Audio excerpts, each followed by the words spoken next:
Shalom. Call halal Yahweh Bashim Abishai Bashim Rakakadash. Double honors unto the apostles and the elders. Salutations to all my fellow laborers doing this work in truth and sincerity, risking their lives and their freedom to do so, now more so than ever. To the scattered elect that are scattered around the four corners of the earth, that be like unto the speckled bird, the Israelite foreigners, and to the Akwaf that are listening and learning to you, I say Shalom. This is your brother Malcolm from the branch of the Great Millstone here in Chicago, coming at you with another lesson. It's be like the fourth time I've tried to do this lesson today. Just had to break down and get some new equipment. Equipment wasn't acting right, so I had to upgrade. And Salakia, if this one, it comes out a little weird because this is a new instrument and I'm not 100% familiar with it yet. It's kind of high tech and I'm not really a techie guy. All right. But this video, the video that I'm profiling is a video that was done by the beloved brothers, the mighty brothers of the DTA. And this is a video that was put up by DTA Online. And it basically it's a doctor admitting that he was the creator of the RFID chip and that he realized that it actually was the mark of the beast. And he talks about it. And you know what? I'm going to let him speak a little bit. And then I'm going to just go right into the scriptures. My responsibility was project leader or the senior project engineer. We began to work on the design of a microchip that, when it was completed, was 0.75 millimeters in diameter, 7 millimeters long. It was the size of 1/4 of a grain of rice. Again, I want to say that I was not a Christian and there were no Christians there. They said they wanted this to have a power source and be able to emit a signal. And they told us they wanted us to use lithium as a battery source. Lithium's used in watch batteries, it's used in heart pacemaker batteries, it's used in a lot of places.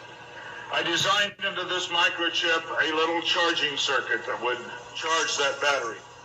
This sounds like a lot of technical things coming together, but if you'll bear with me 1 minute, you'll see what God has laid out about this microchip. When we discovered that we... Let me pause right there. I'm going to go to the book of Isaiah. Because he said what God has laid out. And that it was a true statement. This is Isaiah 47 and 45 and 7. And it reads, I form the light. I create darkness. I make peace and create evil.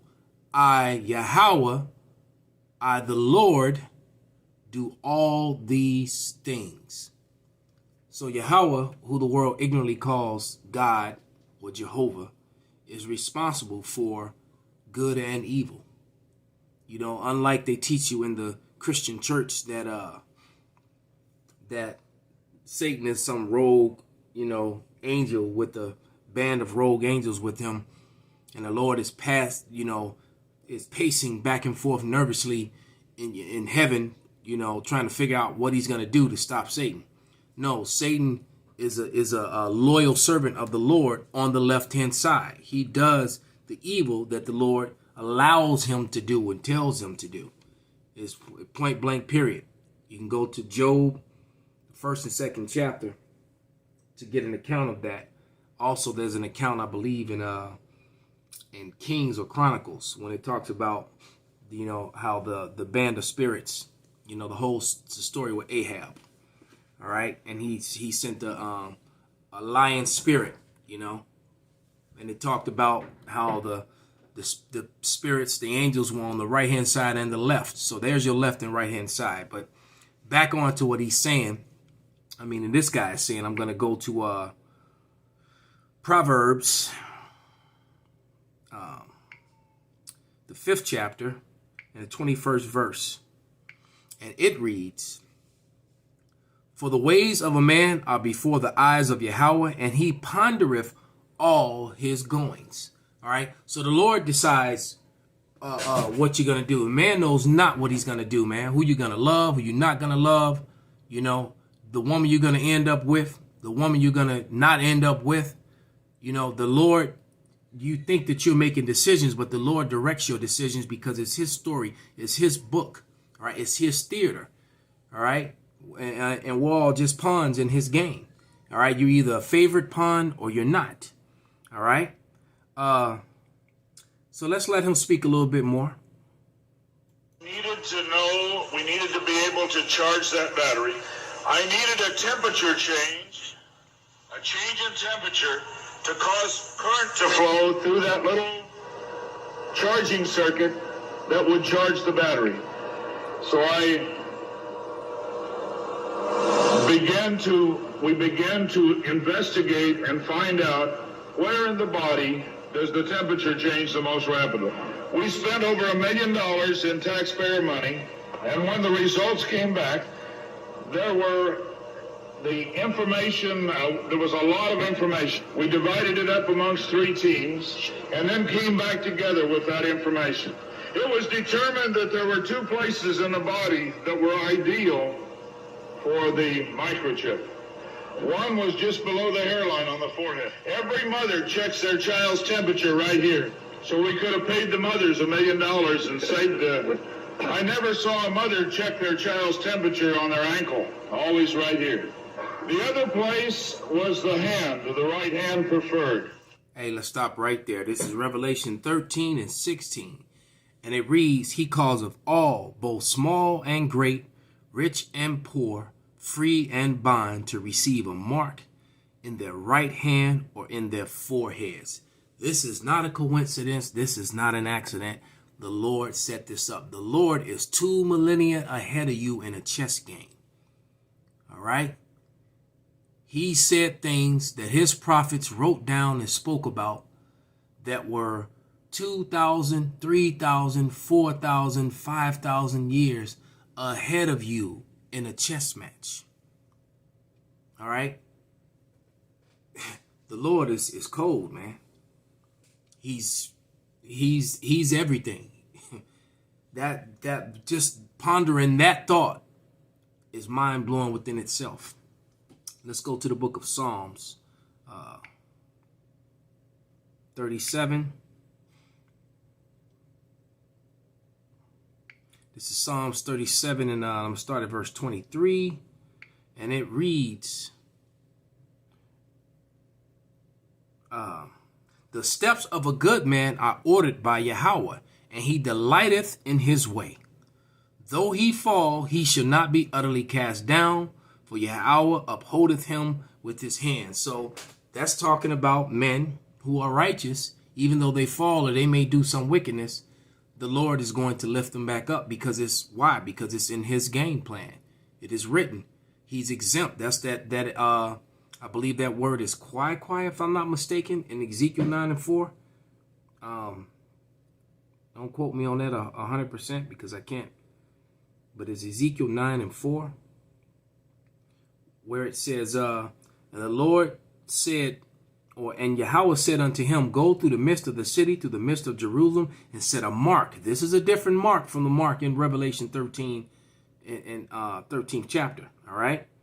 And set a mark upon the foreheads of the men that sigh and that cry for all the abominations that be done in the midst thereof. Those are the men that have this holy truth, man, that have this understanding, that have the name of Yahweh Bashem Yahushai, that are exempt from their sins.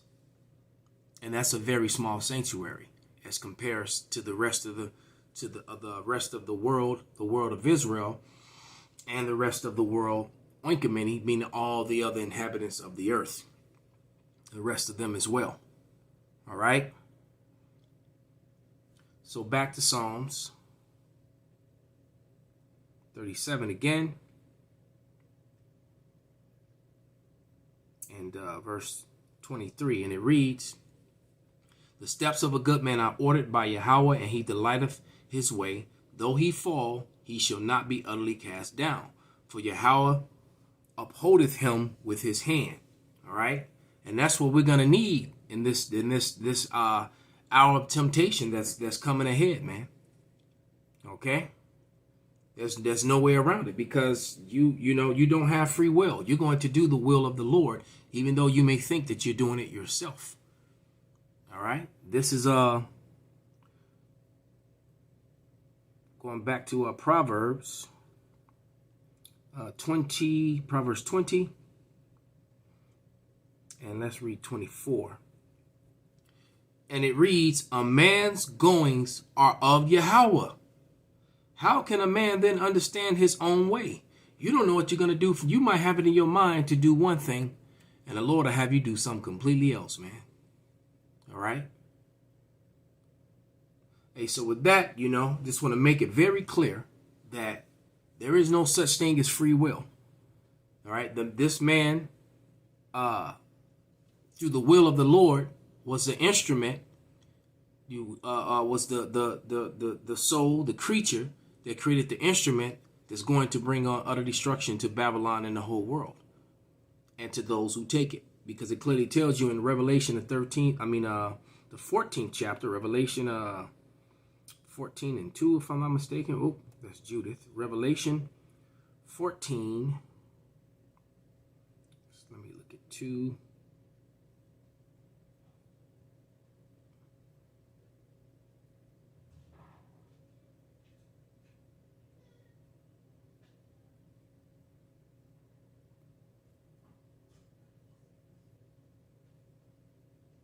Find it. It says that that fell a great sore among the people who had taken that mark. All right, Salakia. Let me see if I can find that real quick. But who knows what's in those vaccinations and what's in those? It could be 16. Is it 16? Yeah, 16 and 2. I'm in 14. Salakia. Revelation 16 and 2. There it is. And it reads, and the first went out and poured his vial upon the earth, and there fell a noisome and grievous sore upon the men which had the mark of the beast, and upon them which worship his image. So all you who take that mark, man, death is going to come to you. Death is surely going to come. You're going to get sick. You're going to get sores. You're going to get cancer. Who knows? But the Lord has got a special punishment for those who take the mark. And eventually those who live through that or are living in pain with whatever illness, whatever affliction is placed upon you as a result of that, you're just going to be left alive for the missiles when the missiles come. So with that, I'm going to give all praises, glory, and honor unto Yahweh, by Hashem, Yahweh Shai, by Hashem, Rakar Padash, Wa Abba Babal, Shalom.